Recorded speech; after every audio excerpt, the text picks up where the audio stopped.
আমাদের acting chairman Tarique Zia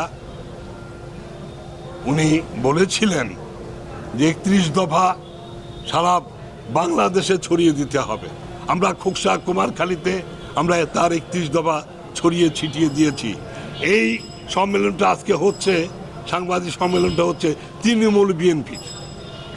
এই Trinamool BNP থেকে যারা আসছে তারা সৈয়দ মেহেদী আহমেদ রুমি যে নমিনেশন পেয়েছে এটা কখনোই মেনে নিতে পারছে না। নুরুল ইসলাম আনসার পরামানিক দীর্ঘ 17 বছর রাজপথে না খেয়ে না দে সে ঢাকা খুলনা। লিলি হালাল বিউটি সোপ, বিএসটিআই কর্তৃক সনদপ্রাপ্ত দেশের প্রথম হালাল বিউটি সোপ, দীপ্তিময় উজ্জ্বল ত্বকের জন্য।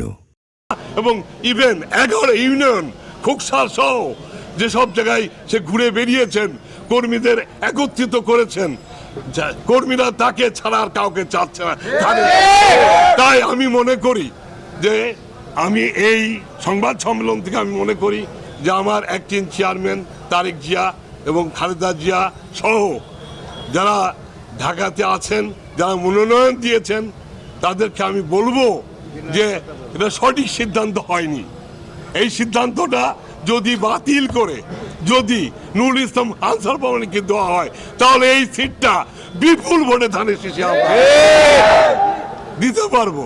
পরিশেষে আমি বলবো যে যেসব সাংবাদিক ভাইরা এসেছেন আপনাদের কাছে অনুরোধ করব, আপনারা এইগুলো প্রত্যেকটা প্রিন্ট মিডিয়া, ইলেকট্রিক মিডিয়াতে আপনার ছড়িয়ে ছিটিয়ে দেবেন, যাতে আমার অ্যাক্টিং চেয়ারম্যান তারেক রহমান তার কানে যায় এবং এই সিটটা যাতে স্থগিত করে নতুন করে চিন্তা ভাবনা করে।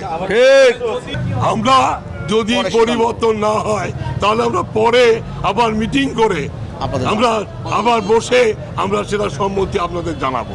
এখানে আরেকটি কথা আমাদের মহাসচিব বলেছেন যে আমরা নমিনেশন দিচ্ছি, যদি কখনো সমস্যা হয় আমরা এটা পরিবর্তন করা যেতে পারে।